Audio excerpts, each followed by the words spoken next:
7 things that can tell you a lot about a person.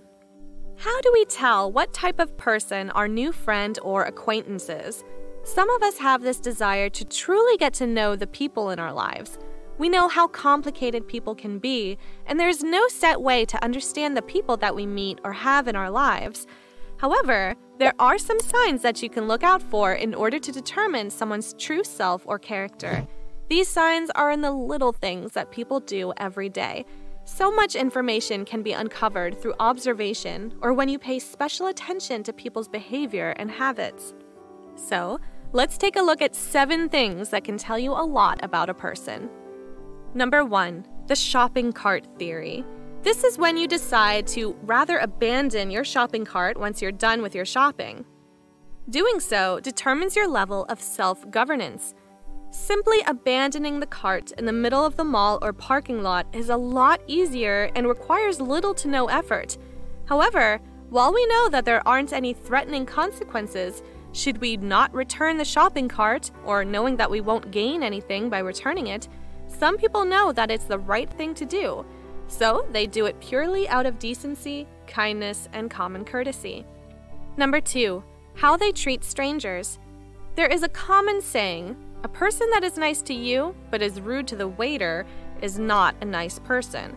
The way you treat people who have nothing to offer you or have a lower societal status than you says a lot about the type of person that you are.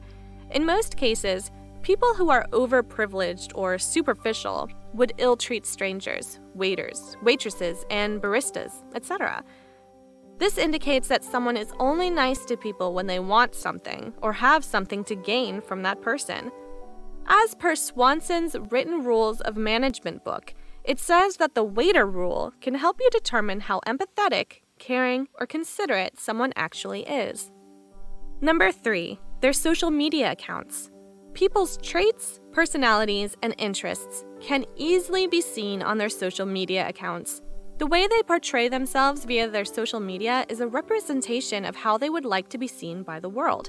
People's privacy settings show how much of their life they want to share with people, whereas their social media presence will tell you how much they want to be connected with people. The pictures, stories, or reels that people post will give you insight into specific things that they enjoy, such as lounging on the beach, traveling, having cocktails with friends, or simply spending time with their pets. Number 4, their body language. Facial expressions, hand gestures, or postures. Research suggests that nonverbal cues make up to 65% of all communication. If you're able to interpret someone's body language, you can use this as a tool to better determine their personality, attitude, and feelings. When someone frowns, you would regard that as being angry or confused. If someone smiles, that means they're probably happy. Or if you notice that they're biting their lip or skin of their fingers, they're most likely distressed, worried, or anxious. If their arms are crossed, they're feeling defensive. And when someone is fidgety, it could mean that they're bored or in deep thought.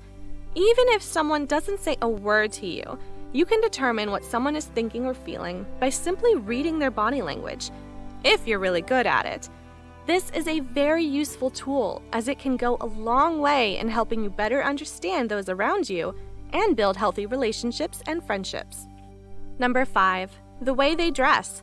Without needing to have a conversation with someone, you can easily tell a lot about a person by the way they dress.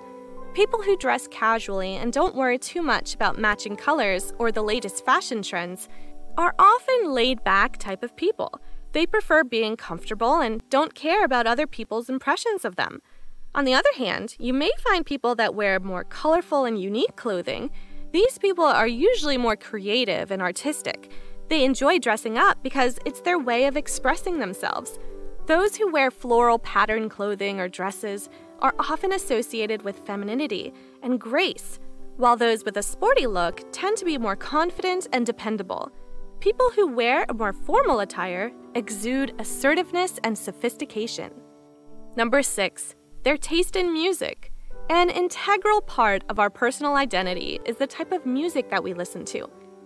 There are particular genres and artists that speak to us on an emotional level that we can relate to. These songs or playlists allow us to connect with ourselves. So when you look at someone else's playlist, this can help you connect with their inner world. People who listen to jazz, R&B, or soul music are sensitive, deep, and poetic. People who are calm and warm generally prefer listening to acoustic or folk music. The cheerful and happy-go-lucky people often listen to pop or upbeat music. Number 7, how they make eye contact. People who make good eye contact is a sign that they're paying attention to what you're saying and are genuinely interested. People who are nervous, anxious, or distracted may break eye contact without realizing that they're doing so. When someone finds you intimidating or attractive, they find themselves looking away during the conversation, especially if they're generally quite shy. If someone is suspicious of you or they're watching you, they will have narrow eyes. Or when someone has dilated eyes, it usually means that they desire or want something. And when someone blinks rapidly, it could mean that they're bored or tired and want to leave the conversation. People's thoughts, feelings, and behavior are all important aspects that we need to take into consideration when we're assessing what type of people we're dealing with and who we want to keep in our lives. These little psychology hacks can help you make great first impressions, improve your romantic relationships, and even help in the workplace. Do you think that you are now better able to read people? Do you already live by any of the mentioned signs? Is there something different that you do to better understand people? Let us know in the comments section. We would love to hear from you. As always, thanks for watching, Psychologists, and remember, if you liked this video, then be sure to subscribe for more.